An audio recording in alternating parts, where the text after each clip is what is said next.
What's up everyone? Welcome back to the channel. Guys, macro में बचा है हमारा ये लास्ट चैप्टर जो कि है फॉरेन एक्सचेंज रेट।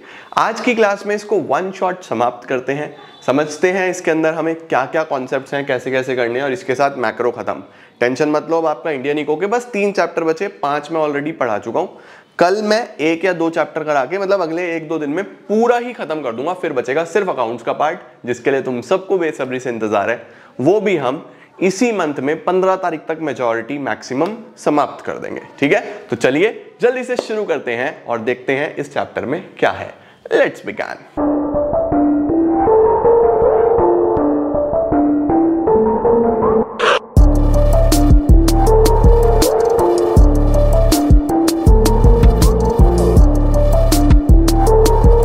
अब बच्चों ये जो चैप्टर है ना, this is very very easy और मैं तुम्हें बहुत ही शानदार तरीके से समझा दूंगा। तो मेरे साथ समझते चलना। छोटू सा चैप्टर, बच्चा सा चैप्टर है और खत्म भी हो जाएगा बहुत जल्दी। देखो, सबसे पहले आता है कि फॉरेन एक्सचेंज क्या होता है, फॉरेन एक्सचेंज रेट क्या होता है। उसके लिए हम एक कहानी सुनते हैं, उसके लिए हम एक स्टोरी सुनते हैं। आ जाओ फटाफट से। देखो बच्चों, हमारे पास है एक चिंटू। आजा भाई, चिंटू की हमें बहुत जरूरत रहती है कॉन्सेप्ट समझने में। हमारे पास बेटा जी एक चिंटू है, ये है चिंटू। चिंटू रहता है इंडिया में, ये इंडियन है। इसके पास बच्चों 10,000 रुपए थे। इसके पास कितना पैसा था? 10,000 रुपए। अब चिंटू गया घूमने के लिए यूएस से, यूनाइटेड स्टेट्स ऑफ अमेरिका। जब ये यूएस गया, इसको वहां पे भूख लगी, इसने कहा चलो खाना खाता हूं। अब जब ये खाना खाने के लिए बैठा तो वहां पे इसका बिल बना। इसने बोला लाओ भाई बिल दे दो, बिल दे दो। तो उन्होंने बोला आपका बिल है $10। चिंटू ने बोला $10? ये क्या होता है? मेरे पास तो 10,000 रुपए हैं, मैं डॉलर वॉलर को नहीं जानता। What is this dollar? मैं डॉलर को नहीं जानता, मैं तो रुपए को जानता हूं। हमारे यहाँ तो गांधी जी चलते हैं, मैं तो गांधी जी को जानता हूं। ये डॉलर कहां से आ गया? मैं इसको नहीं जानता। तो बच्चों, हर देश में, चाहे यूएस हो, चाहे यूके हो, चाहे ऑस्ट्रेलिया हो, हर कंट्री में अपना एक अलग रेट होता है एक्सचेंज का। हर कंट्री में करेंसी ही अलग होती है। हर कंट्री की जो करेंसी है वो अलग है। कहीं पे रुपया है, कहीं पे डॉलर है, कहीं पे पाउंड है, कहीं पे कुछ और है। हर देश का अपना अलग अलग करेंसी है। तो हमारे देश को छोड़ के, अगर हम इंडियन हैं तो इंडिया को छोड़ के जितनी भी करेंसीज हैं, डॉलर, पाउंड, ये वो फलाना ढिमकाना, लहसुन प्याज व्हाटएवर, वो सब हमारे लिए फॉरेन एक्सचेंज कहलाती है। तो सबसे पहले तो ये समझ लो कि फॉरेन एक्सचेंज का क्या मतलब है कि हमारी करेंसी छोड़ के बाकी जितनी भी करेंसीज हैं बेटा जी, वो सब फॉरेन एक्सचेंज कहलाती हैं। अब ये $10 कितने के होंगे हमारे टर्म्स में? ये जो एक्सचेंज होगा इनका, उसको बोला जाएगा बच्चों फॉरेन एक्सचेंज रेट। जैसे कि हमने बोला, चिंटू ने बोला चलो ठीक है यूएस वालों से कि $1 कितने का है। तो इन्होंने बोला लेट सपोज $1 है चिंटू 100 रुपए का, सपोज फॉर एग्जाम्पल। वैसे अभी फिलहाल आसपास 80-81 के आसपास चल रहा है। डॉलर एक कितने का है? 100 रुपए का। तो चिंटू ने बोला अच्छा 100 रुपए का है, तो आपका $10 का बिल बना। तो इसका मतलब मुझे आपको देने पड़ेंगे 1,000 रुपए, है ना।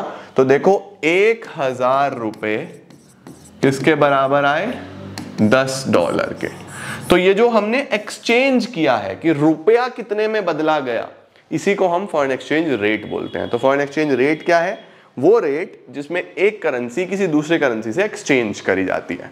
ठीक है बच्चों, आओ देखो क्या लिखा हुआ है। सबसे पहले फॉरेन एक्सचेंज क्या होता है? Foreign exchange refers to all the currencies other than the domestic currency. जैसे इंडिया की करेंसी हो गई रुपया, है ना, ऐसे ही अदर करेंसीज हो गई डॉलर, पाउंड एटसेट्रा। और रेट क्या है? Foreign exchange rate refers to a rate at which one currency is exchanged for other currency. ठीक हो गया बेटा जी, डन सर। अब आ रहा है बच्चों हमारे पास 2 टर्म्स, जो कि है करेंसी डेप्रिसिएशन और एक है हमारे पास करेंसी एप्रिसिएशन। तो हम डेप्रिसिएशन एप्रिसिएशन दोनों को पढ़ेंगे, इनके रीजंस को पढ़ेंगे और हमारा बेसिक एक टॉपिक समाप्त हो जाएगा। आओ सबसे पहले मैं आपको डेप्रिसिएशन और एप्रिसिएशन समझाता हूं।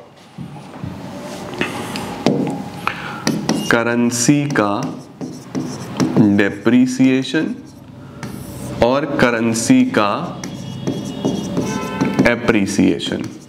सर ये डेप्रिसिएशन और एप्रिसिएशन क्या है? बच्चों हमेशा ध्यान रखना है, जो डेप्रिसिएशन और एप्रिसिएशन पढ़ रहे हैं ये हम डोमेस्टिक करेंसी का पढ़ रहे हैं। डोमेस्टिक का मतलब रुपए का पढ़ रहे हैं। डेप्रिसिएशन का मतलब होता है बच्चों वैल्यू का कम होना, और एप्रिसिएशन का मतलब होता है वैल्यू का बढ़ जाना। वैल्यू का बढ़ जाना। तो डेप्रिसिएशन का मतलब है कि हमारे रुपए की वैल्यू कम हो चुकी है। जैसे कि फॉर एग्जांपल मैं आपको बोलता हूं कि पहले हमें 80 रुपए देने पड़ते थे और $1 आ जाता था, यानी $1 कितने का? 80 रुपए का। आज मुझे अगर यही डॉलर लेना है, आज मुझे अगर यही $1 लेना है तो 80 में नहीं आएगा। सामने वाले बोलते हैं हमें अब कम से कम 90 चाहिए। अगर डॉलर चाहिए तो अब आपको 90 देने पड़ेंगे। तो बच्चों पहले जो चीज 80 में आ रही थी, आज वही चीज 80 में नहीं आ रही, आज उसमें 90 देने पड़ रहे हैं। तो बताओ क्या 80 का वैल्यू कम हो गया नहीं हो गया? पहले सामने वाले 80 में भी वो चीज दे देते थे, यानी 80 की कदर थी, 80 की वैल्यू थी। आज बोल रहे हैं हम नहीं देते 80 में, ये चाहिए तो 90 लेके आओ। तो मेरा करेंसी का वैल्यू कम हो गया या नहीं हो गया? इस करेंसी के वैल्यू को कम हो जाने को ही हम लोग बोलते हैं डेप्रिसिएशन ऑफ डोमेस्टिक करेंसी। तो डेप्रिसिएशन का मतलब होता है जब आपकी डोमेस्टिक करेंसी की कद्र ना हो, उसकी वैल्यू कम हो जाए, उसको करेंसी डेप्रिसिएशन बोलते हैं। करेंसी एप्रिसिएशन क्या होता है? फॉर एग्जाम्पल 80 रुपए में $1 पहले आ जाता था। 80 रुपए में $1 पहले आ जाता था बच्चों। अब क्या हुआ है? अब अगर आपको $1 लेना है तो सामने वाले ने बोला कि चलो 80 की जरूरत नहीं है, 40 में भी हम आपको डॉलर दे देंगे। अब आपको 80 लाने की जरूरत नहीं है, 80 में तो हम $2 दे देंगे। यानी कि पहले जो चीज 80 में एक क्वांटिटी आती थी, अब उसी 80 में 2 क्वांटिटी आ जाएंगी। अरे वाह! पहले सामने वाला इज्जत नहीं कर रहा था, बोल रहा था 80 में 1 कुर्सी मिलेगी, अब बोल रहा है 80 में 2 कुर्सी देंगे। तो 80 की वैल्यू बढ़ गई ना बच्चों, है ना? इसको बोलते हैं एप्रिसिएशन ऑफ डोमेस्टिक करेंसी। तो जब आपके करेंसी की, ध्यान रखना आप अपनी करेंसी के बारे में पढ़ रहे हो, तो जब आपके करेंसी की वैल्यू बढ़ जाती है तो उसको बोलते हैं एप्रिसिएशन। जब आपके करेंसी की वैल्यू कम हो जाती है उसको बोलते हैं डेप्रिसिएशन। ठीक है? जैसे कि फॉर एग्जांपल इसका स्क्रीनशॉट ले लो। जैसे फॉर एग्जांपल मैं आपको बोलूं कि पहले जो है 1 रुपए में 1 टॉफी आती थी। पहले 1 रुपए में 1 टॉफी आती थी, अभी 1 रुपए में 1 आती नहीं है। अभी बोलते हैं 1 टॉफी चाहिए तो 2 रुपए लेके आओ। तो बताओ, देखो 1 रुपए की वैल्यू यहां पे कम हो गई, इसको बोलूंगा डेप्रिसिएशन। वहीं पे अगर अब 1 रुपए में आने लगे 2 टॉफी, 1 रुपए में आने लगे 2 टॉफी, तो ये क्या हो रहा है? ये हो गया डेप्रिशिएट। ठीक है या नहीं है? परफेक्ट है या नहीं है? ये हो गया बच्चों हमारा रुपया। क्या सोचो सोचो सोचो, पहले 1 टॉफी आती थी, अभी 2 आ जाएंगी उसी में, तो ये हो गया एप्रिशिएट। ठीक है? परफेक्ट। देखो जरा, सबसे पहले ये समझो डेप्रिसिएशन क्या है? It refers to decrease in the value of domestic currency, जब डोमेस्टिक करेंसी की वैल्यू कम हो जाए। एप्रिसिएशन क्या है? It refers to increase in the value of domestic currency. ठीक है? आगे क्या दिया हुआ है? अगर आपकी करेंसी डेप्रिशिएट होती है, इसका मतलब आपकी वैल्यू कम हो गई है। करेंसी डेप्रिशिएट होने का मतलब आपकी वैल्यू कम हो गई है, आपका सामान सस्ता हो गया है। जब आपका सामान सस्ता हो जाता है तो फिर सामने वाला ज्यादा खरीदता है। सामने वाला ज्यादा खरीदता है, इसका मतलब आपके एक्सपोर्ट बढ़ेंगे। तो लिखा हुआ है it makes domestic goods cheaper as more goods can now be purchased, so it leads to increase in export. वहीं पे अगर आप एप्रिशिएट हो जाते हो, एप्रिशिएट का मतलब आपकी वैल्यू बढ़ गई है। एप्रिशिएट मैंने आपको दिखाया ना, पहले $1 लेने के लिए 80 रुपए दो, अभी $1 40 में ही आ जाएगा, तो आपकी वैल्यू तो बढ़ गई ना, 80 में 2 आएंगे, तो आप ज्यादा सामान खरीद पाओगे ना। ज्यादा सामान खरीदोगे तो इंपोर्ट बढ़ेगा। It makes foreign goods cheaper as more goods can now be purchased, so it leads to increase in imports। फिर एग्जाम्पल लिख देना, एग्जाम्पल आप कोई भी लिख सकते हो। ठीक है बच्चों? तो ध्यान रखना, जब आप डेप्रिशिएट होते हो आपकी वैल्यू कम होती है, सामने वाले को फायदा होता है, तो वो आपका ज्यादा सामान खरीदता है, तो आपका एक्सपोर्ट बढ़ता है। और जब आप एप्रिशिएट होते हो, यानी डोमेस्टिक करेंसी रुपया एप्रिशिएट होता है, तो आपकी वैल्यू बढ़ती है, आप सामने वाले का ज्यादा सामान खरीद सकते हो, तो वहां पे इंपोर्ट बढ़ता है। ठीक है? आ जाओ एक बार ये दोबारा से पीछे वाला पार्ट देख लें। सबसे पहले बच्चों depreciation, decrease in the value of domestic currency in terms of foreign currency. It makes domestic currency less valuable, domestic currency less valuable हो जाती है, राइट। अब क्या होगा, रुपया कब डेप्रिशिएट माना जाता है, रुपया डेप्रिशिएट तब माना जाता है जब वो $1 में 81 से 82 मांगने लगे। ठीक है जी, परफेक्ट। अच्छा, डेप्रिसिएशन से क्या होगा, एक तो एक्सपोर्ट्स बढ़ेंगे, सीधी सीधी सी बात है, क्योंकि डेप्रिसिएशन का मतलब है प्राइस कम हो गया, हमारा प्राइस कम हो गया तो सामने वाले को हमारा सामान सस्ता पड़ेगा, सस्ता पड़ेगा तो वो ज्यादा खरीदेगा, एक्सपोर्ट बढ़ेंगे, राइट। इंपोर्ट कम हो जाएंगे बच्चों। इंपोर्ट कम क्यों होंगे, क्योंकि हमारी वैल्यू ऑलरेडी कम हो चुकी है। अगर हमें $1 के पहले 80 रुपए देने थे, अब हमें $1 के 100 रुपए देने हैं, तो भैया बड़ी दिक्कत है, हमारे लिए तो सामान महंगा हो गया बाहर का, तो हम इंपोर्ट तो नहीं कर पाएंगे। एक्सपोर्ट ज्यादा होगा, इंपोर्ट कम हो जाएगा, क्योंकि हम डेप्रिशिएट हो गए, हमारी वैल्यू कम हो गई, तो हमारे लिए वो सामान महंगा है, तो इंपोर्ट कम हो जाएंगे। और नेशनल इनकम बढ़ेगा बच्चों। नेशनल इनकम क्यों बढ़ेगा, क्योंकि एक्सपोर्ट ज्यादा हो रहे हैं ना, एक्सपोर्ट ज्यादा हो रहे हैं, ज्यादा प्रोडक्शन करना पड़ेगा, तो देश में इनकम तो बढ़ेगी बढ़ेगी। देखो, depreciation will lead to decrease in import as Indians will have to pay more. और नेशनल इनकम के बारे में क्या बोल रहा है, क्योंकि एक्सपोर्ट्स बढ़ रहे हैं, इंपोर्ट्स कम हो रहे हैं, तो नेट एक्सपोर्ट्स बढ़ के आएगा। नेट एक्सपोर्ट्स बढ़ने से नेशनल इनकम बढ़ता है, राइट। एप्रिसिएशन का मतलब हमारी वैल्यू बढ़ना। It refers to increase in the value of domestic currency in terms of foreign currency. Perfect है बच्चों जी। अच्छा जी, इससे क्या होगा, इससे इंपोर्ट बढ़ेंगे। अब देखो, हम एप्रिशिएट हुए हैं, हमारी वैल्यू बढ़ी है, हमारी वैल्यू बढ़ी है, तो क्या बढ़ेंगे, हमारे इंपोर्ट्स बढ़ेंगे। इंपोर्ट्स बढ़ने से क्या होता है, क्योंकि हमें सस्ता पड़ रहा है ना बाहर का सामान, सामने वाले को हमारा महंगा पड़ रहा है, तो एक्सपोर्ट कम हो जाएंगे।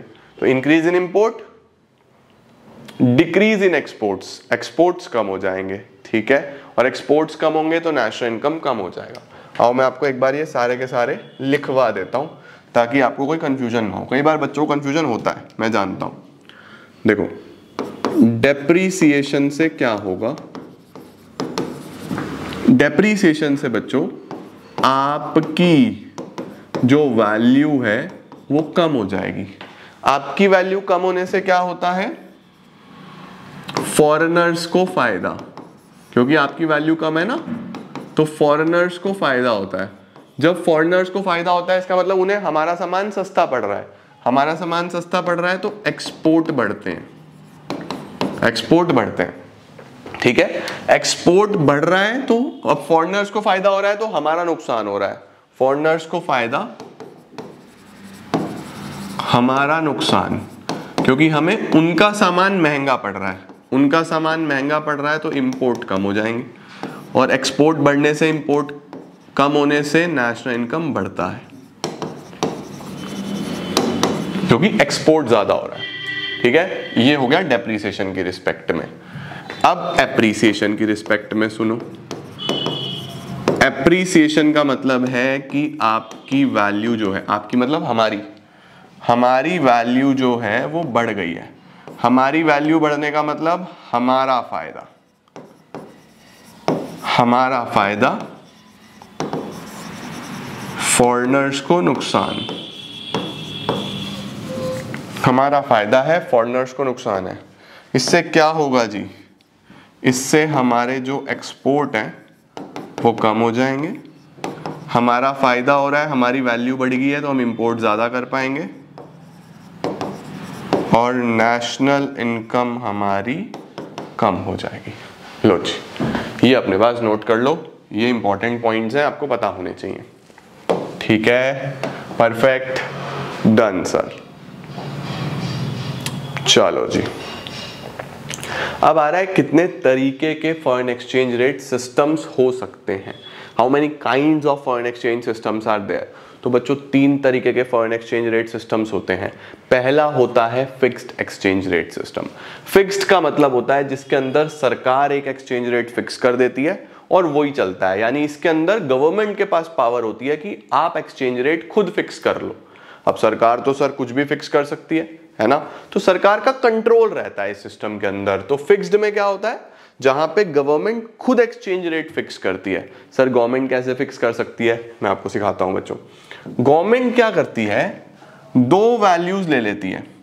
2 वैल्यूज कौन सी, या तो गोल्ड ले लेगी या फिर कोई फॉरेन करेंसी ले लेगी। फॉरेन करेंसी में डॉलर चलता है यूजुअली, यूजुअली क्या चलता है, डॉलर चलता है। अब जैसे मैं आपको बात करूं कि मुझे रुपए और पाउंड की वैल्यू को कंपेयर करना है, रुपए और पाउंड की वैल्यू को, तो मैं बोलूंगा इंडिया में गोल्ड 10 ग्राम कितने का है, let suppose 10 gram gold India में लेट सपोज 100 रुपए का है। वैसे ही एज्यूम एग्जांपल दे रहा हूं, ठीक है।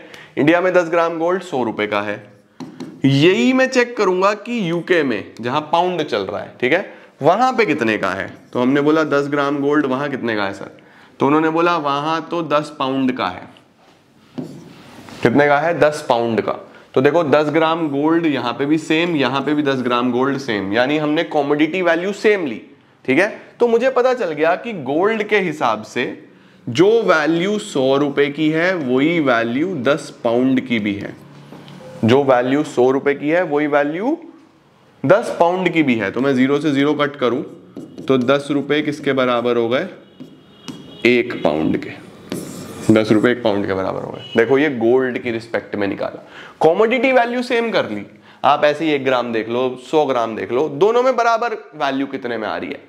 ऐसे ही डॉलर में देख लो, जैसे मैंने बोला अगर इंडिया में $1 लेना है तो कितने का, उन्होंने बोला 80 रुपए का। $1 लेना है तो 80 रुपए का। अब सरकार ने बोला अगर यूके में $1 लेना है कितने का, तो उसने बोला 4 पाउंड का। 4 पाउंड का $1, वैसे ही समझाने के लिए बोल रहा हूं। तो इसका मतलब बच्चों देखो यहाँ पे डॉलर की वैल्यू सेम हो गई, तो 80 रुपए की वैल्यू किसके बराबर है, 4 पाउंड के। अगर मैं इसकी कटिंग कर दूं तो 20 रुपए का 1 पाउंड बन गया। देख रहे हो, राइट। तो या तो हम गोल्ड की टर्म्स में फिक्स कर सकते हैं या फिर हम किसी करेंसी की टर्म्स में फिक्स कर सकते हैं। सरकार फिक्स्ड कर देता है, इसको बोलते हैं फिक्स्ड एक्सचेंज रेट सिस्टम, समझे, जहां पे गवर्नमेंट एक्सचेंज रेट को खुद फिक्स करता है किसी कमोडिटी या गोल्ड की रिस्पेक्ट में। वहीं पे अगर सरकार बोले कि भैया हम नहीं फिक्स करते क्योंकि ये चलता नहीं है, इससे बहुत ज्यादा स्टेबिलिटी हो जाती है, ये चलता नहीं है, तो गवर्नमेंट हमारे यहाँ पे आजकल क्या चलता है, देखो गवर्नमेंट बोलती है भैया हम लोग तो इंटरफेयर ही नहीं करेंगे, फॉरेन एक्सचेंज की डिमांड और फॉरेन एक्सचेंज की सप्लाई से रेट सेट होना चाहिए, ठीक है। लेट सपोज हमने बोला कि इंडिया में डॉलर का क्या रेट है, इंडिया में डॉलर का क्या रेट है, तो हमने बोला डॉलर की डिमांड देख लो भाई, है ना। हमने यहाँ पे प्राइस ले लिया और इधर डिमांड सप्लाई ले लिया। हमने बोला डॉलर की डिमांड देख लो, तो उन्होंने बोला भैया डॉलर की डिमांड तो ये है, इधर मैं ये ले रहा हूँ 10, 20, 30, 40, 50, 60 ऐसे ले रहा हूँ, तो डॉलर की डिमांड तो ये है। डॉलर की सप्लाई कैसी है, सप्लाई कर्व बना दिया, ये डॉलर की सप्लाई है जी। अब आपको पता है डिमांड कर्व डाउनवर्ड स्लोपिंग होता है, सप्लाई कर्व अपवर्ड स्लोपिंग होता है। तो हमने कहा कहाँ पे इंटरसेक्ट कर रहे हैं, यहाँ पे इंटरसेक्ट कर रहे हैं। इसके सामने प्राइस देख लो, ये प्राइस आ रहा है जी 35। तो हमने कहा ओके, फॉरेन एक्सचेंज रेट $1 कितने का हो गया, 35 रुपए का हो गया, है ना।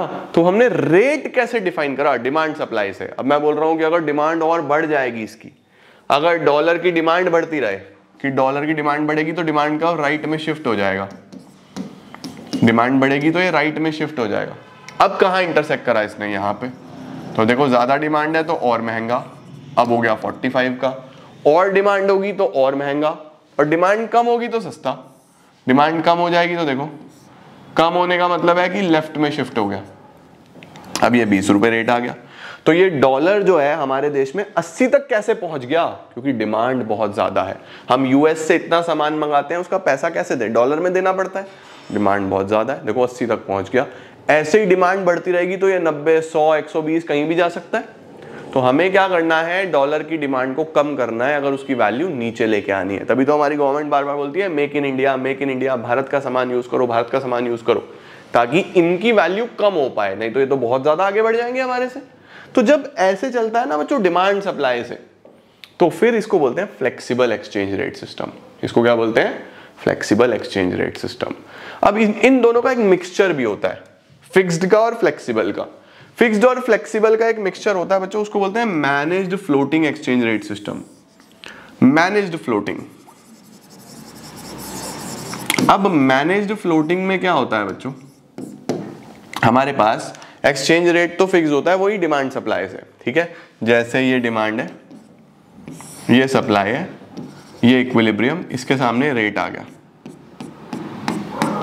10 या वही ले लो 20, 40, 60, 80, 100, 120, लेट सपोज ये आया 80 रुपए का रेट आ रहा है, ठीक है।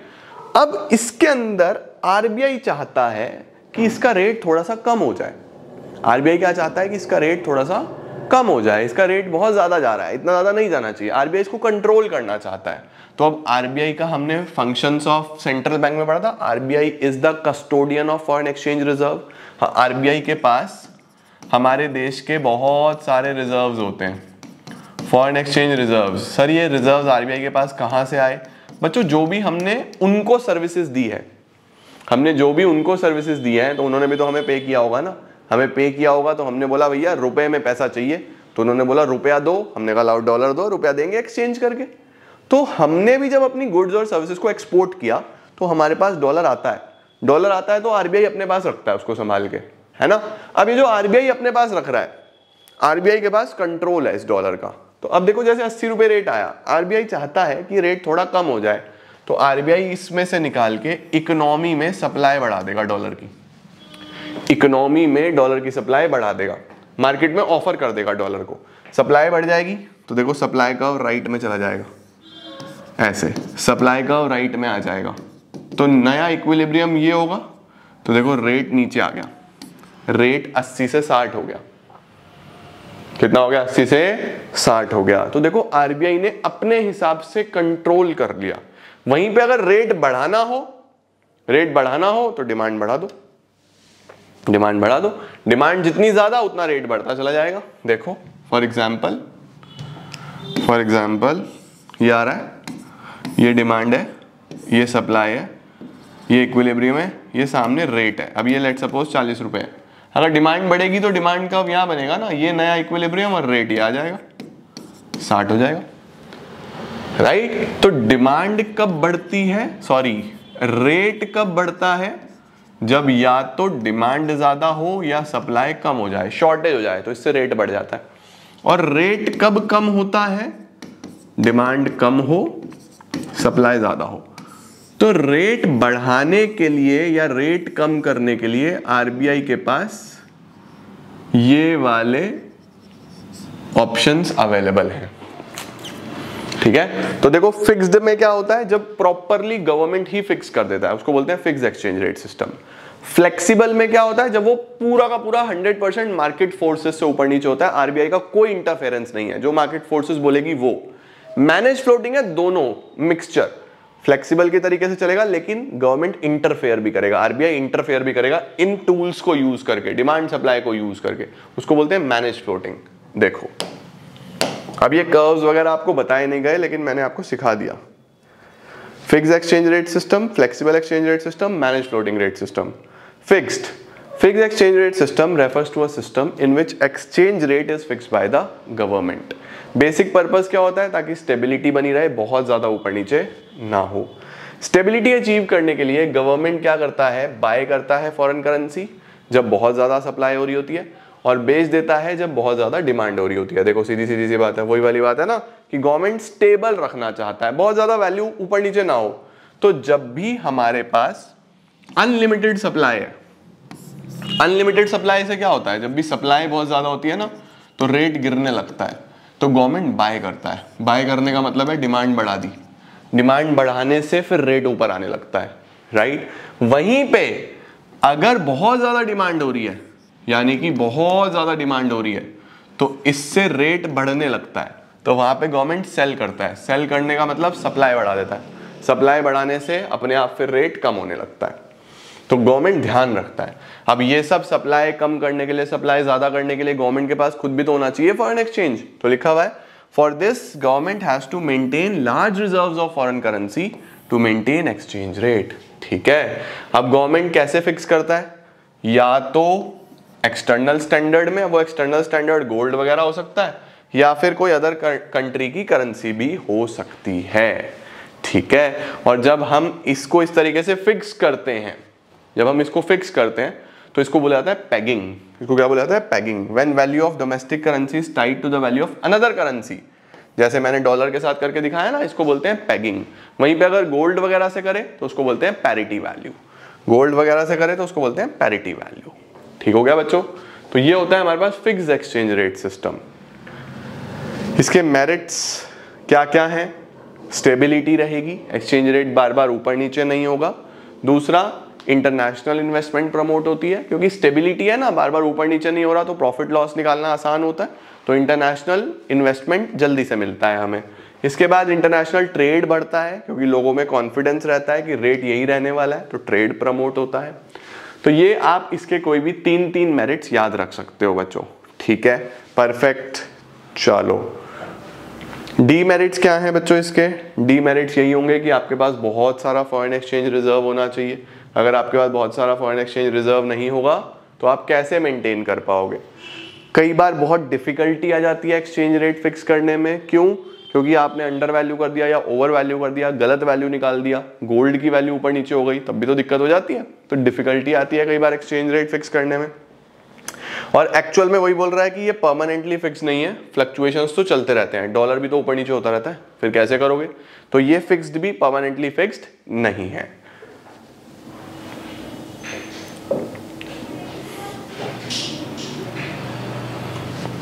एक छोटा सा कॉन्सेप्ट आ रहा है बच्चों, डीवैल्यूएशन रीवैल्यूएशन। फ्लेक्सिबल से पहले ना एक छोटा सा कॉन्सेप्ट है,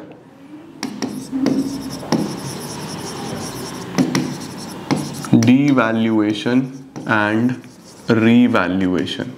सर ये डीवैल्यूएशन एंड रीवैल्यूएशन क्या है? देखो बच्चों, ये बात बिल्कुल सेम है।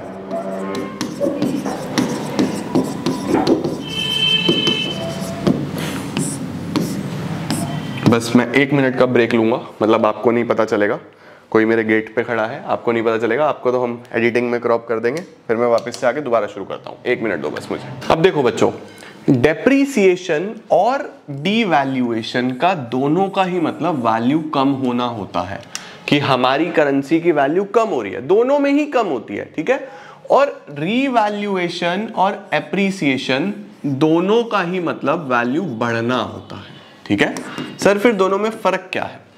दोनों में फर्क सिर्फ इतना सा है कि ये जो है ऊपर वाले डेप्रीसिएशन और एप्रिसिएशन अलग, डीवैल्यूएशन और रीवैल्यूएशन अलग। ये जो ऊपर वाले हैं ना बच्चों, ये फिक्स्ड एक्सचेंज रेट सिस्टम में होते हैं। इसका मतलब ये गवर्नमेंट खुद करती है। तो अगर सरकार ने अपनी इच्छा से अपनी डोमेस्टिक करेंसी की वैल्यू को कम करा, उसको बोला जाएगा डीवैल्यूएशन। और सरकार ने अपनी इच्छा से अपनी करेंसी की वैल्यू को बढ़ाया, उसको बोला जाएगा रीवैल्यूएशन। वहीं पे अगर मार्केट फोर्सेस से, मार्केट फोर्सेस मतलब डिमांड सप्लाई से वैल्यू खुद ब खुद कम ज्यादा हो रही है, तो वो कहां पे चलता है? फ्लेक्सिबल एक्सचेंज रेट सिस्टम में। अभी सिखाया ना मैंने आपको, फ्लेक्सिबल एक्सचेंज रेट में डिमांड सप्लाई से वैल्यू कम ज्यादा होती है। तो अगर फ्लेक्सिबल एक्सचेंज रेट सिस्टम में वैल्यू खुद ब खुद कम ज्यादा हो रही है, उसको बोलते हैं डेप्रीसिएशन और एप्रिसिएशन। तो डेप्रीसिएशन और एप्रिसिएशन बच्चों हमेशा फ्लेक्सिबल एक्सचेंज रेट सिस्टम में चलता है, डिमांड सप्लाई से चलता है। वहीं पे डीवैल्यूएशन और revaluation fixed exchange rate system में चलता है, गवर्नमेंट खुद करती है। बस ये आपको पता होना चाहिए, ठीक है। और इन दोनों का मतलब वैल्यू कम होना है, इन दोनों का मतलब वैल्यू बढ़ना है। देखो जी क्या दिया हुआ है अब हमारे पास, डीवैल्यूएशन रीवैल्यूएशन। डीवैल्यूएशन का मतलब वैल्यू कम होना बाय द गवर्नमेंट, ठीक है। रीवैल्यूएशन का मतलब इंक्रीज होना बाय द गवर्नमेंट। तो डीवैल्यूएशन रीवैल्यूएशन सरकार खुद करती है। देखो क्या लिखा हुआ है, devaluation refers to reduction in the price of domestic currency in terms of foreign currency under fixed exchange rate. और डेप्रिसिएशन में क्या होगा? यहां भी वैल्यू कम होगी, लेकिन ये मार्केट फोर्सेस से होगा फ्लेक्सिबल एक्सचेंज रेट में। ये सरकार करती है, ये मार्केट फोर्सेस से होता है। ये फिक्स में चलता है, ये फ्लेक्सिबल में चलता है। Perfect, done sir. अब चलते हैं बच्चों हम लोग फ्लेक्सिबल एक्सचेंज रेट सिस्टम की तरफ आगे बढ़ते हैं। अब ये फ्लेक्सिबल एक्सचेंज रेट क्या है? देखो बच्चों, जब भी हम फ्लेक्सिबल एक्सचेंज रेट की बात करते हैं तो मैंने आपको भी पीछे भी समझाया कि फिक्स्ड गवर्नमेंट खुद फिक्स करता है, फ्लेक्सिबल गवर्नमेंट फिक्स नहीं करता, ये मार्केट फोर्सेस से होता है। ये हमें इसके मेरिट्स में भी दिखाई देगा। तो देखो क्या लिखा हुआ है, flexible exchange rate system refers to a system in which exchange rate is determined by forces of demand and supply, ठीक है। आगे लिखा हुआ है the value of currency is allowed to fluctuate freely. Currency अपने आप फ्लक्चुएट होती रहती है ऊपर नीचे, किसी प्रकार की कोई भी इसके अंदर कंट्रोल नहीं है। There is no government intervention, it is also known as floating exchange rate. इसी को हम फ्लोटिंग एक्सचेंज रेट भी बोलते हैं। देखो फिक्स को फिक्स बोलते हैं, फ्लेक्सिबल को फ्लोटिंग बोलते हैं। फ्लोटिंग का मतलब जो ऊपर नीचे कम ज्यादा होता रहे। The exchange rate is determined by the market forces that is through interaction of thousands of bank firms. अब देखो बहुत सारे बैंक्स होते हैं, फर्म्स होती हैं, इंस्टीट्यूशंस होते हैं, पब्लिक होती है जो डिमांड सप्लाई कर रही होती है ना। कोई भाई बेच रहा है फॉरेन एक्सचेंज, कोई खरीद रहा है, किसी को डिमांड करना है, किसी को सप्लाई करना है, तो फिर उन सबके इंटरेक्शन से फिर डिसाइड होता है। ठीक है, इसके मेरिट्स क्या है? अच्छा स्क्रीनशॉट लेना, ले लो जल्दी से फटाफट से। इसके मेरिट्स क्या क्या होंगे बच्चों? देखो सबसे पहला इक्विलिब्रियम बना रहता है। इक्विलिब्रियम का मतलब कि अल्टीमेटली कभी भी बहुत ज्यादा या बहुत ज्यादा डिमांड या बहुत ज्यादा सप्लाई या बहुत कम डिमांड या बहुत कम सप्लाई हो रही होती है तो मार्केट उसको खुद एडजस्ट कर देती है। आप देखते ही हो ना, जब भी डिमांड बहुत ज्यादा होती है तो अल्टीमेटली प्राइस बढ़ने लगता है, प्राइस बढ़ने लगता है तो अपने आप डिमांड कम होने लगती है। इसी तरीके से बहुत कम होती है तो प्राइस गिरने लगता है, प्राइस गिरने लगता है तो डिमांड अपने आप बढ़ने लगती है। ऐसे ही सप्लाई के साथ है। तो कभी भी हमें डिसइक्विलिब्रियम तो देखने को मिलेगा ही नहीं, हमेशा इक्विलिब्रियम पे ऑटो एडजस्टमेंट हो जाता है। क्या लिखा है? Flexible exchange rate is self adjusting and automatically removes the disequilibrium. It eliminates the problem of overvaluation and undervaluation. अब गवर्नमेंट को ये फिक्स नहीं करना होता, गवर्नमेंट को ये ऊपर नीचे नहीं करना होता, तो फिक्स करने के लिए तो आपको अपने पास रिजर्व्स मेंटेन रखने होते हैं। इसमें आपको किसी रिजर्व्स मेंटेनेंस की जरूरत नहीं है। लिखा हुआ है, there is no need for government to hold large foreign exchange reserves. It enhances the movement of capital across different parts. Optimum utilization of resources. यहाँ पे प्रॉपर यूटिलाइजेशन होता है रिसोर्सेज का। क्यों प्रॉपर यूटिलाइजेशन होता है बच्चों? इसलिए होता है क्योंकि देखो सब मार्केट के हिसाब से चल रहा है, सब डिमांड सप्लाई के हिसाब से चल रहा है, तो वेस्टेज नहीं है। जितनी डिमांड उसके कॉरस्पॉन्डिंगली सप्लाई, जितनी सप्लाई उसके कॉरस्पॉन्डिंगली डिमांड, तो इक्विलिब्रियम बना रहता है और वेस्टेज नहीं होता। ना ही बहुत ज्यादा होती चीजें, ना ही बहुत कम होती, तो प्रॉपर यूटिलाइजेशन ऑफ रिसोर्सेज होता है। इसके क्या डीमेरिट्स है बेटा? अब ये बोल रहा है इंस्टेबिलिटी रहती है। इंस्टेबिलिटी का मतलब बहुत जल्दी ऊपर नीचे ऊपर नीचे ऊपर नीचे होता है, हर सेकंड चेंज हो रहा होता है। अगर आप स्टॉक मार्केट पे चेक करोगे तो बार बार आप देखते हो फॉरेन एक्सचेंज ऊपर नीचे ऊपर नीचे ऊपर नीचे होता रहता है। डॉलर हर दिन अलग दिखेगा आपको, अलग रेट पे दिखेगा। कारण क्या है? कारण है बच्चों इसका कि डिमांड सप्लाई हर सेकंड चेंज हो रही है, तो इससे ट्रेड में थोड़ी सी दिक्कत आती है, ट्रेड करना मुश्किल होता है, व्यापार करना मुश्किल होता है। इसके बाद स्पेकुलेटिव एक्टिविटीज, लोग बच्चों मैनिपुलेट भी करते हैं स्पेकुलेशन करने के लिए। स्पेकुलेशन का मतलब होता है जब सस्ता हो तो खरीद लो, जब महंगा हो तो बेच दो, तो स्पेकुलेशन भी देखने को मिलता है, तो लोग मैनिपुलेशन भी करते हैं। लिखा हुआ है speculators manipulate the market and make the exchange rate too low और टू हाई। अब सर स्पेकुलेटर्स कैसे कर सकते हैं बच्चों? सपोज रेट को बहुत ज्यादा बढ़ाना है तो आप बल्क में डिमांड बढ़ा दो, बल्क में डिमांड बढ़ा दोगे तो रेट ऊपर ऊपर ऊपर ऊपर ऊपर ऊपर जाता रहेगा। डिमांड कम कर दोगे तो फिर रेट नीचे नीचे नीचे नीचे आता रहेगा। तो अल्टीमेटली लोग स्पेकुलेशन कर लेते हैं इसके अंदर। नेक्स्ट क्या है? Creates inflationary situations. कई बार इन्फ्लेशन क्रिएट हो जाता है। इन्फ्लेशन क्यों क्रिएट हो जाता है? सीधी सी बात है भाई, इकोनॉमी में अगर डेप्रिसिएशन चल रहा है, डेप्रिसिएशन चल रहा है तो उस सिनेरियो में बहुत ज्यादा demand demand demand demand demand होने वाली है। डिमांड होने वाली है तो उससे क्या होगा? महंगाई तो बढ़ेगी, इन्फ्लेशन तो होगा, है ना। अब डिफरेंस दिया हुआ है बच्चों फिक्स्ड एक्सचेंज रेट और फ्लेक्सिबल एक्सचेंज रेट का। क्या डिफरेंस है? सबसे पहले कैसे फिक्स्ड होता है? फिक्स्ड एक्सचेंज रेट बच्चों गोल्ड की या किसी अदर करेंसी की टर्म्स में फिक्स होता है। Flexible exchange rate market forces से डिटरमाइन होता है। फिक्स्ड एक्सचेंज रेट पे फुल गवर्नमेंट कंट्रोल होता है, फ्लेक्सिबल एक्सचेंज रेट पे नो गवर्नमेंट कंट्रोल, कोई गवर्नमेंट कंट्रोल नहीं होता। फिक्स एक्सचेंज रेट में हम लोग देखते हैं कि ये स्टेबल रहता है, छुटर पुटर वेरिएशन होती है। Flexible exchange rate keeps on changing, ये ऊपर नीचे होता रहता है। फिक्स एक्सचेंज रेट में गवर्नमेंट को बहुत सारा रिजर्व मेंटेन करना पड़ता है फॉरेन एक्सचेंज का, ताकि वो बहुत जल्दी से चेंज ना हो। यहाँ पे ऐसे कोई रिजर्व मेंटेन करने की जरूरत नहीं है बेटा जी। इसके बाद देखो फिक्स एक्सचेंज रेट में डीवैल्यूएशन और रीवैल्यूएशन चलता है क्योंकि आप वो खुद करते हो, और फ्लेक्सिबल एक्सचेंज रेट में डेप्रिसिएशन और एप्रिसिएशन चलता है। परफेक्ट। अब आ रहा है manage floating exchange rate system. Manage floating exchange rate system बच्चों मैंने आपको पहले भी बताया था, दोनों का हाइब्रिड है। हाइब्रिड का मतलब दोनों का मिक्सचर है, दोनों का कॉम्बिनेशन है। एक्सचेंज रेट कैसे सेट होगा? मार्केट फोर्सेस से ही, लेकिन गवर्नमेंट आरबीआई की हेल्प से इसमें इंटरवीन करती है, थोड़ा बहुत अपने टारगेट वैल्यूज के आसपास रखती है। अगर बहुत ज्यादा ऊपर जा रहा है तो थोड़ा नीचे ले आते हैं, बहुत ज्यादा नीचे है तो थोड़ा ऊपर ले जाते हैं। ठीक है, देखो क्या लिखा है। It refers to a system in which foreign exchange rate is determined by market forces और सेंट्रल बैंक इन्फ्लुएंस करता है एक्सचेंज रेट को थ्रू इंटरवेंशन। सेंट्रल बैंक बीच में इंटरवीन करता है और अकॉर्डिंगली इन्फ्लुएंस करके चलता है। ये हाइब्रिड है बच्चों। किसका हाइब्रिड है? फिक्स एक्सचेंज रेट का और फ्लेक्सिबल एक्सचेंज रेट का। इसको हम लोग बच्चों डर्टी फ्लोटिंग भी बोलते हैं। डर्टी फ्लोटिंग का क्या मतलब होता है? डर्टी फ्लोटिंग का मतलब होता है एक ऐसा सिस्टम, लो मार्क कर लूं, dirty float is a system in which value of countries currencies allowed to change in relation to others but is controlled or manipulated by the central bank। आप fluctuate तो होगे, यानी डिमांड सप्लाई से ऊपर नीचे तो होगा, लेकिन कंट्रोल तब भी किसका रहेगा? पूरा सेंट्रल बैंक का रहेगा। अपने हिसाब से कंट्रोल करके रखेगा, बहुत ज्यादा नहीं ऊपर जाने देगा, बहुत ज्यादा नहीं नीचे जाने देगा। जो भी टारगेट वैल्यूज है उसके आसपास रखेगा। कैसे? वो मैंने आपको पीछे अभी कर्व बना के दिखाया था, है ना। चलो सर,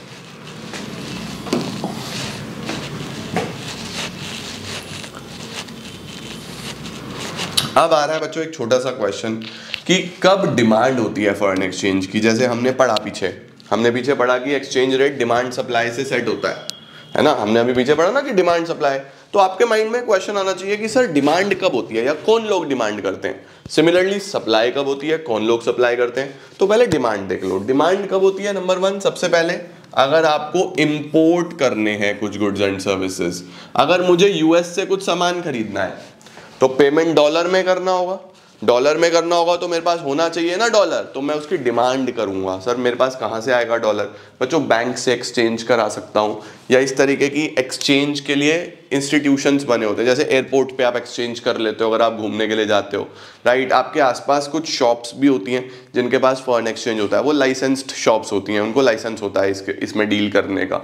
तो आप देखो कि हमारे पास सबसे पहले इंपोर्ट में जरूरत पड़ती है। दूसरा टूरिज्म, अगर मुझे यूएस यूके घूमने जाना है तो मुझे वहाँ की करेंसी चाहिए, तो टूरिज्म में चाहिए होता है। यूनिलेटरल ट्रांसफर, सेंट अब्रॉड, अगर आपको बाहर कोई पैसा भेजना है, सपोज मेरा कोई स्टूडेंट यूएस में रहता है, मुझे उसको कुछ पैसे भेजने हैं, तो उस सिनेरियो में मेरे पास होने चाहिए ना यूनिलेटरल ट्रांसफर के लिए।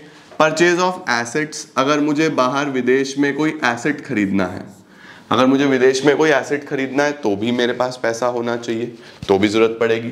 स्पेकुलेशन, लोग स्पेकुलेशन के लिए भी खरीदते हैं कि अगर डॉलर बहुत नीचे जा रहा है, हमें पता है कि 80 के आसपास घूमता है और डॉलर 70 पे चल रहा है फिलहाल, तो बहुत सारे लोग 70 पे खरीद लेते हैं कि बढ़ेगा तो है ही, फिर बेच देंगे उसको, तो स्पेकुलेशन के लिए।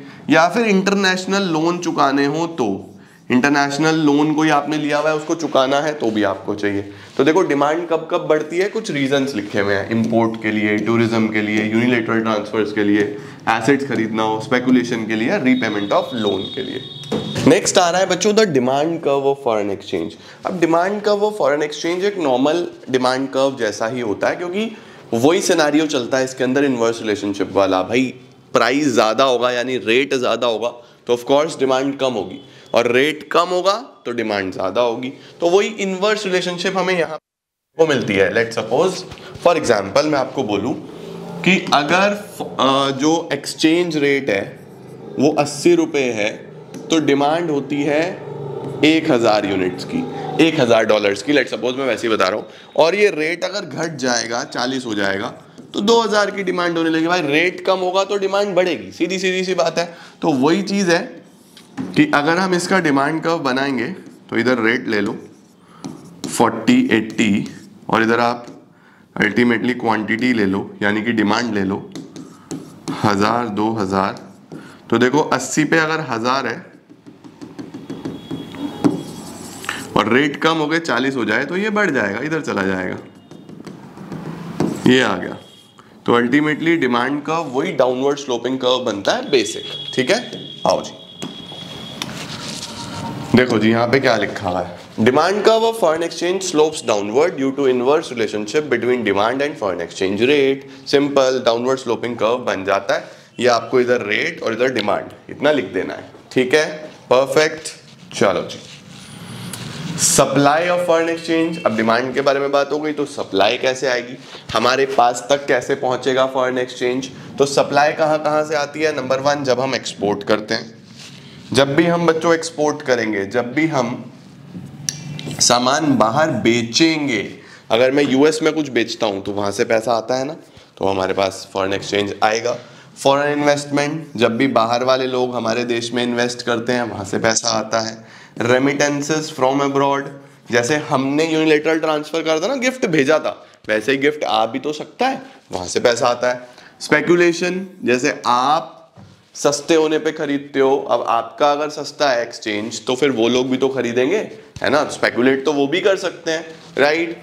Loans from rest of the world, अगर आप लोन लेते हो तो भी आपके पास फॉरेन एक्सचेंज आता है। Grants and donations from abroad, आपको बाहर से ग्रांट्स, गिफ्ट्स, डोनेशंस आ रही हैं तो भी आपके पास एक्सचेंज आता है। तो डिमांड तब है जब आपको चाहिए, यानी आप डिमांड कर रहे हो, आप उसको बाहर यूज करोगे।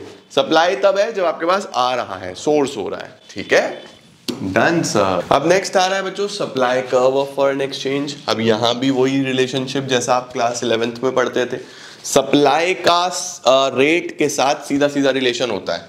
भाई देखो एक बात बताओ मुझे, अगर आज रेट 40 रुपए है और मैं 100 या 1000 यूनिट सप्लाई कर रहा हूं, यानी मैं ऑफर कर रहा हूं या मैं सेल कर रहा हूं मार्केट में, रेट अगर बढ़ जाए, ये 80 हो जाए, तो मेरे पास अगर ज्यादा क्वांटिटी है तो मैं ज्यादा बेचने की कोशिश करूंगा ना, क्योंकि मेरा फायदा हो रहा है ना। तो रेट 80 हो जाएगा तो मैं बढ़ा दूंगा, तो ये बढ़ा तो ये भी बढ़ा। यहां पे हमें पॉजिटिव रिलेशनशिप देखने को मिला, यहां पे हमें देखने को मिला पॉजिटिव रिलेशनशिप। अगर मैं रेट की बात करूं, 40, 80 ये रेट है, ये क्वांटिटी है 1000, 2000। अब देखो रेट अगर 40 है तो सप्लाई 1000 यूनिट्स का था, अगर 80 हो गया, रेट बढ़ गया, तो सप्लाई 2000 यूनिट्स का हो गया। ये हो गया चीजें, ठीक है। तो this is the supply curve. Supply curve ऊपर जाता हुआ होता है, हमेशा अपवर्ड स्लोपिंग होता है, पॉजिटिव रिलेशनशिप होती है रेट में और सप्लाई में, ठीक है, डन सर, क्या बात है। लो जी, supply curve of foreign exchange slopes upward due to positive relationship between supply and exchange rate, done है जी। अब एक्सचेंज रेट कैसे सेट होता है मार्केट में, ये हम ऑलरेडी पीछे पढ़ चुके हैं। एक्सचेंज रेट कैसे डिसाइड होता है, जहां पे डिमांड और सप्लाई एक दूसरे को इंटरसेक्ट करते हैं। डिमांड और सप्लाई जहां पे एक दूसरे को इंटरसेक्ट करेंगे, इस रेट को बोलूंगा मैं फॉरेन एक्सचेंज रेट। लिखा हुआ है देखो, the equilibrium exchange rate is determined at a level where demand is equal to supply. In the given diagram, demand and supply are measured on the x-axis and rate on the y-axis. Either demand supply, either rate. DD is downward sloping demand curve. अभी पीछे पढ़ के आए, demand curve downward sloping होता है। SS is upward sloping supply curve. Both the curves intersect each other at point E. दोनों ने यहाँ पे intersect करा point E पे।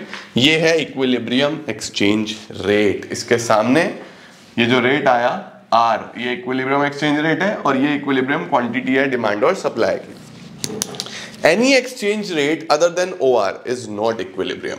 अब OR से ज्यादा या OR से कम कोई भी रेट होगा वो इक्विलिब्रियम एक्सचेंज रेट नहीं होगा बच्चों, इस बात का ध्यान रखना, ठीक है। If the exchange rate rises to OR2, rate बढ़ जाता है तो डिमांड कम होगी। देखो भाई सीधी सी बात है, आ जाओ मैं जरा आपको ये सिचुएशन भी समझा दूं, ये भी तुमने क्लास 11th में पढ़ी हुई है चीजें। देखो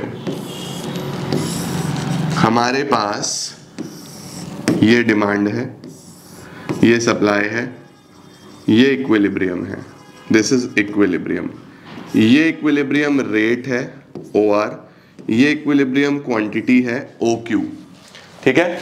अगर रेट बढ़ जाता है, अगर रेट बढ़ जाता है, लेट सपोज ये आ गया OR1, रेट बढ़ने से क्या फर्क पड़ेगा डिमांड पे, डिमांड कम हो जाएगी। देखो रेट अगर बढ़ गया तो अब डिमांड यहां आ गई, ये आ गया, ये डिमांड आ गई, लेकिन रेट बढ़ने से सप्लाई बढ़ जाता है। रेट बढ़ेगा तो लोग ज्यादा बेचना चाहेंगे, तो सप्लाई देखो कहां चला गया, सप्लाई इतना हो गया।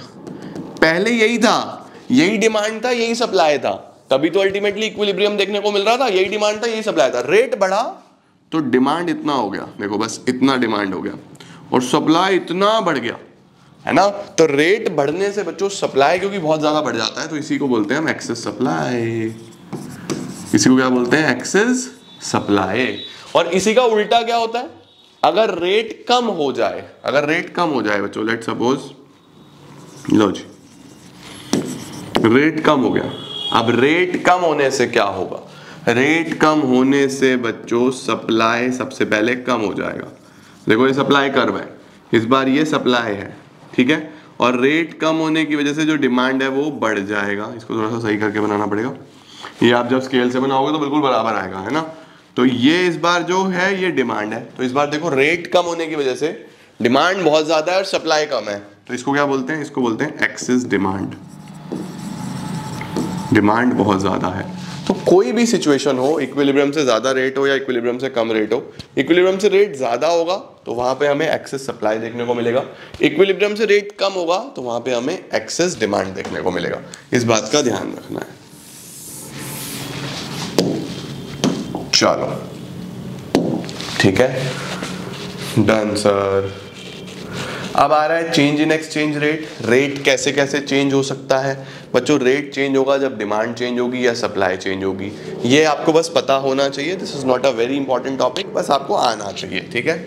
देखो जरा, अगर सर इंक्रीज इन डिमांड होता है या डिक्रीज इन डिमांड होता है, तो देखो अगर डिमांड बढ़ेगी तो रेट बढ़ जाएगा। देखो डिमांड कर्व राइटवर्ड शिफ्ट हो जाएगा तो रेट बढ़ जाएगा। ये मैं आपको बना के भी दिखा देता हूं। फॉर एग्जाम्पल ये डिमांड है, ये सप्लाई है, ये इक्विलिब्रियम है, ये एक्सचेंज रेट है, ठीक है। अब डिमांड में चेंज आएगा तो रेट पे चेंज देख लो। अगर डिमांड बढ़ेगी तो डिमांड का इधर चला जाएगा, तो ये नया इक्विलिब्रियम आ जाएगा E1, तो ये रेट आ जाएगा R1। देखो रेट बढ़ जाएगा, ये आ जाएगा R1। और अगर डिमांड कम हो जाएगी, तो इधर आ जाएंगे हम, ये कम हो गई, देखो डिमांड कम हो गई तो ये नया इक्विलिब्रियम है E2, अल्टीमेटली रेट कम हो जाएगा। भाई जिस चीज की डिमांड नहीं है उसका तो मार्केट में रेट कम ही हो जाता है ना, तो ध्यान रखना डिमांड बढ़ने से रेट बढ़ जाता है, डिमांड कम होने से रेट कम हो जाता है। अच्छा जी ठीक है सर, सप्लाई के रिस्पेक्ट में कैसे होगा? आ जाओ सप्लाई के रिस्पेक्ट में देख लेते हैं। ये डिमांड है, ये सप्लाई है, ये इक्विलिब्रियम है, दिस इज इक्विलिब्रियम, ये इक्विलिब्रियम रेट है, ठीक है। अब अगर सप्लाई बढ़ जाए, मार्केट में किसी भी चीज की अनलिमिटेड सप्लाई हो जाए, बहुत ज्यादा सप्लाई हो जाए, सप्लाई बढ़ेगा तो इधर आएगा। सप्लाई कभी भी बढ़ती है तो चीजें सस्ती हो जाती हैं, मार्केट में ज्यादा होती है तो सस्ती हो जाती है ना, तो देखो रेट कम हो जाएगा। सप्लाई बढ़ेगी तो रेट कम हो जाएगा, और अगर सप्लाई कम हो जाए यानी शॉर्टेज हो जाए, सोचो जरा, आप खुद सोचो, सप्लाई कम हो जाए, शॉर्टेज हो जाए तो रेट बढ़ गया। सप्लाई कम होने से रेट बढ़ गया, ठीक है या नहीं है? परफेक्ट है ना। अब देखो डिमांड बढ़ रही थी तो रेट भी बढ़ रहा था, डिमांड कम हो रही थी तो रेट भी कम हो रहा था। अब कुछ बच्चों इसमें कंफ्यूज हो जाते हैं, सर पीछे तो हमने डिमांड और रेट में इनवर्स रिलेशनशिप देखा था, अब डायरेक्ट कैसे आ गया? बच्चों लैंग्वेज को समझो, वहां पे क्या था? वहां था रेट से डिमांड पे क्या इंपैक्ट आता है, रेट की वजह से डिमांड पे, वहां ये था। तो अगर कभी भी ऐसा है कि रेट की वजह से डिमांड पे, तो इनवर्स रिलेशनशिप होता है, रेट की वजह से सप्लाई पे तो डायरेक्ट रिलेशनशिप होता है। तो ध्यान रखना, रेट की वजह से अगर इंपैक्ट पूछ रहा है तो वही चलेगा, लेकिन डिमांड की वजह से रेट पे क्या इंपैक्ट आएगा या सप्लाई की वजह से रेट पे क्या इंपैक्ट आएगा, तो ध्यान रखना यहां पे ये डायरेक्ट है और ये इनवर्स है, इस बात का ध्यान रखना। ये दोनों अलग अलग सवाल है बच्चों, रेट की वजह से डिमांड सप्लाई पे या डिमांड सप्लाई की वजह से रेट पे, ये दोनों अलग अलग सवाल हैं। ओके, इसका भी स्क्रीनशॉट ले लो, इंपॉर्टेंट है ये। डन सर, बस हो गया बच्चों, चैप्टर समाप्त है। इंक्रीज और डिक्रीज के देखो डिमांड कर्व्स मैंने आपको बना के दिखा दिए, ऐसे ही चेंज इन सप्लाई में इंक्रीज और डिक्रीज के सप्लाई वाले कर्व्स। ठीक हो गया बच्चों, तो ये था हमारे पास एक पूरा का पूरा चैप्टर फॉरेन एक्सचेंज रेट का। आई होप आपको पूरा ही अच्छे तरीके से समझ में आया होगा। स्टिल अगर इसमें कहीं छुटर पुटर कोई डाउट होता है तो just let me know in comment section, उसको ठीक करेंगे, और रिवीजन अभी जब कराऊंगा तो और बढ़िया हो जाएगा। ठीक है, thank you so much everyone for joining in. I am gonna see you all super soon, till then see ya, take care, bye bye, keep growing and keep smiling. आपके इंडियन इको के बस 3 chapter बचे, वो मैं कल समाप्त करता हूँ। ठीक है, थैंक यू सो मच।